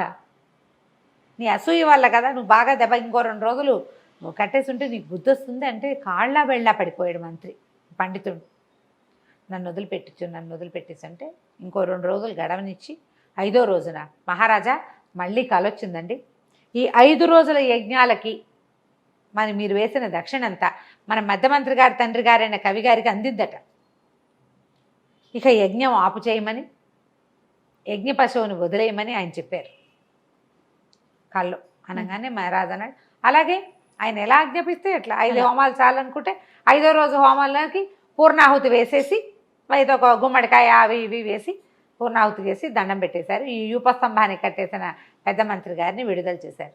1 నెల 2 నెలలకి మనిషి అయ్యి 5 రోజులు తిండి తిప్పలు లేవు కదా, బతుకు జీవుడా అనుకుంటూ ఆ తర్వాత ఎప్పుడూ కూడా ఈ కవిగాయక పండిత పోషణకి అడ్డం పడేవాడే కాదు, అతని పద్ధతి మార్చుకున్నాడు అనమాట. గుణపాఠాలు ఇలా చెప్పాలి. ఎంత అద్భుతంగా ఉందో. అలా కట్టేయలేకపోయినా కనీసం అదే కదా రమ్మగారు, కట్ చేసేయాలి, కట్ చేయాలి ఎప్పటికప్పుడు, ఎక్కడికక్కడ కట్ చేస్తేనే బుద్ధి వస్తుంది. రమ్మగారు ఏదైనా దెయ్యం కథలు అలాంటివి ఏమైనా చెప్తారా? పిల్లల కోసం చెప్తాం. ఓకే. ఓ శివపురం అనే ఒక ఊళ్ళో ఓ చెన్నకేశవులని ఒక ఆయన గాజుల వ్యాపారి ఉండేవాడు. ఓకే. గాజుల వ్యాపారం అంటే ఇప్పుడు చూడు, మనం ఏదైనా వ్యాపారం అంటే వాడు ఒక మైక్ పెట్టుకుని తిరుగుతున్నారు, ఉల్లిపాయలు టమాటాలు ఆపిల్స్ అనుకుంటూ. పూర్వం ఏం చేసేవాళ్ళు, ఏదో గాజులు ఆయన కేకేసేవాడు, గంట పెట్టుకునేవాడు ఆయన. గంట మోగిస్తే ప్రజలు తెలుసుకునేవాళ్ళు, అరుపులు కేకలు లేకుండా గంటలు మోగించేవాడు. ఏదో ఆ ఊరు ఈ ఊరు తిరిగి వ్యాపారం చేసుకుంటూ ఉండేవాడు. అతని సొంత ఊరు ఒకటి, ఆ ఊళ్ళో కూడా తిరిగేవాడు. ఒకనాడు ఏమైందంటే పక్క ఊరు నుంచి వీళ్ళ ఊరు వస్తూ ఉండగా మధ్యలో ఊరికే కాస్త అట్లా గంట వాయిస్తుండేవాడు జనాలకు తెలియటం కోసం. ఆ ఊరి శివార్లలో ఒక భూతం ఉండేదట. అది మహా చిలిపిది, అల్లరిది, జనాల్ని ఆట పట్టించడం, ఏడిపించడం దాని పద్ధతి అన్నమాట. అయితే అదేం చేసింది, ఈయన దగ్గరకు వచ్చి చూస్తే దానికి ఆ టంగ్ టంగ్ టంగ్ టంగ్ అంటుంటే భలే ఆసక్తికరంగా ఎట్లా సౌండ్ వస్తుందో ఆయన చుట్టూతా తిరిగి చూసింది. చూస్తే దానికి ఆ శబ్దం ఎంత నచ్చిందో, పిచ్చి సరదా వచ్చేసింది. ఆయన మీద పడింది, అదిలా కోరికింది, ఏడిపించింది, అటు ఇటు చేసి చివరికి గబుక్కుని ఆ చేతిలోంచి గంట కాస్త ఓడలాక్కుంది, లాగేసుకుంది. ఈయన నిర్ఘాంతపోయాడు, అది గంట మోగించుకుంటూ పరిగెత్తుకుంటూ వెళ్ళిపోయి. ఈయన గబగబా ఊళ్ళోకి వచ్చే భూతం ఒకటి నా మీద పడి గంట లాక్కుందని చెప్పాడు. ఊళ్ళో ఎవరు నమ్మరు, భూతాలు గంటలు లాక్కోవటం ఏంటి, అదేం చేసుకుంటుంది, పైగా అవి ఇలాంటివి చెయ్యవు, భూతాలు ఏం చేస్తే అవి చేసే క్రియలు వేరే కదా, పెద్దవి. ఈ చిన్నది పని చేయటువంటి చిలిప్ పని ఎందుకు చేస్తుంది, పోపమ్మన్నారు. కొద్ది రోజులకి ఏమైంది, ఆ ఊళ్ళో పీచు మిఠాయి లాంటిది అమ్మేవాడు, బొల్లం కొమ్ములు అవి అమ్మే అతనిది గంట లాగేసుకుంది. అక్కడి ఓ చిన్న స్కూల్ వీధి బడి లాంటిది ఉంది, అక్కడ ఒక గంట ఉంది. పిల్లలకి సమయం తెలియటం కోసం గంటలు పెడతారు కదా, స్కూల్ గంట, బడి గంటలు, ఆ బడి గంట ఊళ్ళో తీసుకుని వెళ్ళిపోయింది. కొన్ని ఇళ్లలో గంట కొట్టి దీప హారతి ఇస్తారా, ఆ గంట సౌండ్ వినపడినా సరే పట్టుపోయేది. అది ఊళ్ళో గంటలు లేకుండా అయిపోయినాయి. పైగా ఏం చేసేది, ఈ దొరికిన ప్రతి గంటని ఓ తాడుకేసి కట్టి మెళ్ళ వేసుకుని టంగు టింగు టింగు టంగు అనిపిస్తూనే ఉండేది. అది ఊళ్ళోకి వస్తే జనాలకి చెవులు మారుమోగిపోయి విసుగు పుట్టిపోయేది. 24 గంటలు టింగో టంగో అంటుంటే ఎట్లా, బడి గంట గుడి గంట ఈ పీచు మిఠాయితో గాజులతో ఎప్పుడైనా ఓసారి మోగితే మనకి సంకేతం కానీ మరి నిరంతరము టింగ్ టింగ్ టింగ్ అంటుంటే దాన్ని తట్టుకోవద్దు. విసుగొచ్చేది. దేవాలయం మీద గంటలు కూడా ఓడలాక్కుంది అది. అక్కడ ధ్వజస్తంభానికి చిట్టి చిట్టి గంటలు ఉంటాయి, అవి కూడా తీసుకెళ్ళిపోయింది. ఎప్పుడు మోగించేది, దానికి ఆ శబ్దం అంటే ఇష్టం. నిరంతరము మోగించేది. ఊళ్ళో వాళ్ళకి నిద్రలు ఉండేవి కాదు. పిల్లలు ఏడ్చిన వాళ్ళు ఏడ్చినట్టే ఉండేవాళ్ళు. పైగా ఆ భూతం వచ్చింది ఊళ్ళోకి వచ్చేది, గంటలు మోగిస్తోంది అనుకో, కుక్కలు అరిచేవి. కుక్కల మోత, గంటల మోత. పసిపిల్లలు ఏడుస్తారు, పసిపిల్లలు ఏడుస్తారు. ఊళ్ళో వాళ్ళు జనాలు విసిగిపోయేవాళ్ళు. మంత్రాల మరిడయ్య ఒక ఆయన ట్రై చేస్తాను, నేను భూతాన్ని ఇచ్చేస్తానన్నాడు. భూతాన్ని దాన్ని సంగతి చూస్తానన్నాడు. సరే ఒక ముగ్గు వేసుకుని కూర్చున్నాడు. ఆయన దగ్గర ఇట్లా మెడలో ఒక చిన్న వెండి గంట ఉంది ఆయనకి. ఆ భూతం ఏమీ భయపడకుండా వచ్చి ఆ ముగ్గులో కూర్చుని ఆ ముగ్గంతా చెరిపేసి నీళ్ళెత్తి దాంట్లో పోసి ఆయన నెత్తి మీద ఒకటి కొట్టి ఆ మెడలో ఉన్న వెండి గంట కూడా వాళ్ళ అక్కుని తీసుకుపోయింది. ఆ వెండి గంట ఆయన వాళ్ళ తాతదో ముత్తాతదో పాపం. ఇలా దిబో ఇలాగే గడిచినాయి రోజులు. ఆ మోతలు పడలేకపోయేవాళ్ళు. అయితే ఆ ఊళ్ళో ఒక కుర్రాడు ఉన్నాడు. వాడు చాలా తెలివైన వాడు. వాడు ఏమన్నాడంటే ఒక్క ఉపాయంతో దీన్ని చేసేయచ్చు అని చెప్పి పక్క ఊరి నుంచి గంట ఒకటి కొనుక్కొచ్చాడు. ఒకరోజు ఆ గంట చేత్తో పుచ్చుకుని ఈ భూతం గంటలు మోగించుకుంటూ వచ్చేసరికి దాన్ని ఎదురుగుండాకి వెళ్ళాడు. ఏమిటి దానికి ఆశ్చర్యం వేసింది. తను చూసి అందరూ బెదిరిపోతారు, పారిపోతారు. ఆ గంటల శబ్దానికి చెవులు మూసుకుంటారు. వీడు 2 చెవుల్లోనూ కొంచెం చక్కగా పత్తి పెట్టుకుని ఉన్నాడు. ఆ మోత వాడికి విసుగ్గా లేదు. ఏమన్నాడు, ఇదేం మోత, అది దానికి నాకు భయం ఏమిటి అనేసరికి భూతానికి ఆశ్చర్యం వేసింది. అందరూ భయపడతారు నన్ను చూసి, నువ్వు ఎందుకు భయపడలేదు అంటే, నాకేం భయం, నాకు భయం లేదు, చూద్దాం దమ్ముంటే నా చేతిలో ఉన్న గంట మోగించి చూడు అన్నాడు. అనేసరికల్లా దానికి సరదా కదా, ఓళ్ళు లాక్కుంటే ఏమన్నాడు, ఒక పందెం వేద్దాం. ఈ గంట నువ్వు మోగిస్తే ఈ గంట నీకు ఇచ్చేస్తాను, నువ్వు మోగించలేకపోతే నువ్వు మా ఊళ్ళో నుంచి వెళ్ళిపోవాలి. భూతానికి నవ్వొచ్చింది. ఇట్లాంటివి ఎన్ని గంటలు చూసింది అది. అది ఏమంటే సరే నేను చేస్తాను, గంట కొట్టింది. సౌండ్ రాల. అది ఆశ్చర్యపోయింది. వెనక్కి తిప్పి చూస్తుంది. గంటలో ఒక కడియం ఉండాలి కదా, ఒక పొడుగాటి పొల్ల ఉండాలి, అదే కదా మోగేది. ఆశ్చర్యపోయింది. నువ్వు భలే దొంగ మొహం, నువ్వు నన్ను మోసం చేస్తున్నావు, ఇందులో కర్ర లేదు, అది ఉంటే కదా మోగేది. పెట్టింది దానికి తెలుసు, లోపల కడ్డీ ఉంటేనే అది అటు ఇటు కదిలితేనే కదా మోత వచ్చేది. దీనికి కడ్డీ లేదు కాబట్టి నువ్వు నన్ను మోసం చేసావంటే ఈయన అన్నాడు, కాదు ఇది విచిత్రమైంది, నువ్వు మోగించలేకపోతే నేను మోగిస్తాను కావాలంటే చూడన్నాడు. నేను మోగిస్తే నువ్వు ఊళ్ళో నుంచి వెళ్ళిపోవాలి. సరే అన్నది దయ్యం. ఆ భూతం ఒప్పుకోదు. గంట తన చేతిలో పెట్టింది. మన కుర్రాడు అది ఊపాడు. ఇట్లా ఊపితే టింగ్ టింగ్ టింగ్ టింగ్ అని శబ్దం వస్తుంది. భూతం ఆశ్చర్యపోయింది. మళ్ళీ లాక్కుంది. తను ట్రై చేసింది, తను ఊపితే రావట్లా, వాడు ఊపితే వస్తుంది. అప్పుడు కుర్రాడు ఏమన్నాడు, మరి నువ్వు ఒప్పుకున్నావు కదా, నీ వల్ల కాలేదు నా వల్ల అయింది, నువ్వైనా ఉండాలి నేనైనా ఉండాలి, మరి నువ్వు ఒప్పుకున్నావు కాబట్టి ఊళ్ళో నుంచి వెళ్ళిపోమన్నాడు. ఈ భూతం ఏం చేస్తుంది, ఆ గంటలన్నీ అక్కడ వదిలిపెట్టి వెళ్ళిపోయింది. వెళ్ళిపోతే ఊళ్ళో వాళ్ళందరూ పరిగెత్తుకొచ్చారు. ఎవరింట్లో గంటలు వాళ్ళు తీసుకుపోయారు. మరి గాజులు వాడు, పీచు మిఠాయి, కొమ్ము మిఠాయి అమ్మే ఆయన, గుళ్ళో గంట, తర్వాత బళ్ళో గంటలు, ఎవరి దారిని వాళ్ళు తీసుకున్నారు. మరుడే ఆశ్చర్యంగా అడిగాడు, ఎరేనాయన ఎలా చేసేవారంటే, ఏముంది ఇలా చేశారని ఒక చిన్న గంట ఇక్కడ కట్టుకున్నాడు. దీన్ని ఇట్లా కదిపేటప్పుడు ఇది కదులుతుంది. మామూలు టైంలో చేయి దగ్గర పెట్టుకుంటే గంట శబ్దం రాదు. ఇక్కడ ఉన్న చిన్న గంట వల్ల ఈ పెద్ద గంటను చూపించాడు. ఇప్పుడు ఇట్లా మోగించామనుకో, ఇక్కడ ఒక గంట ఉంది, ఇది టింగ్ టింగ్ మోగుతుంది. ఇక్కడికి తేడా ఏముంది, ఎక్కడో మోగినట్టుండదు, వీడి చేతిలో ఇంచేగా మోగింది. దాంతో ఆ భూతాన్ని ఆ రకంగా మోసం చేశాడు అనమాట. అప్పటి నుంచి ఇంకా గంటల భూతం ఆ ఊళ్ళో కనపడలేదు. జనాలంతా అమ్మయ్య అని వీడి తెలివి వల్ల, వాడి తెలివే, ఇంకా తెలివి వల్ల మనం తప్పించుకున్నామని హాయిగా సంతోషంగా ఉన్నారు. ఒక ఫ్రెండ్ ఒక ఆవిడ పంపించారు ఈ కథ నాకు. మనం అవునా, బాగుంది, సరదాగా ఉంది కదా, భూతాల దయ్యాల కథలు పిల్లలకి చెప్పడానికి బాగుంటుంది. చాలా బాగుంది రమ్మ గారు. నమస్తే. నమస్తే.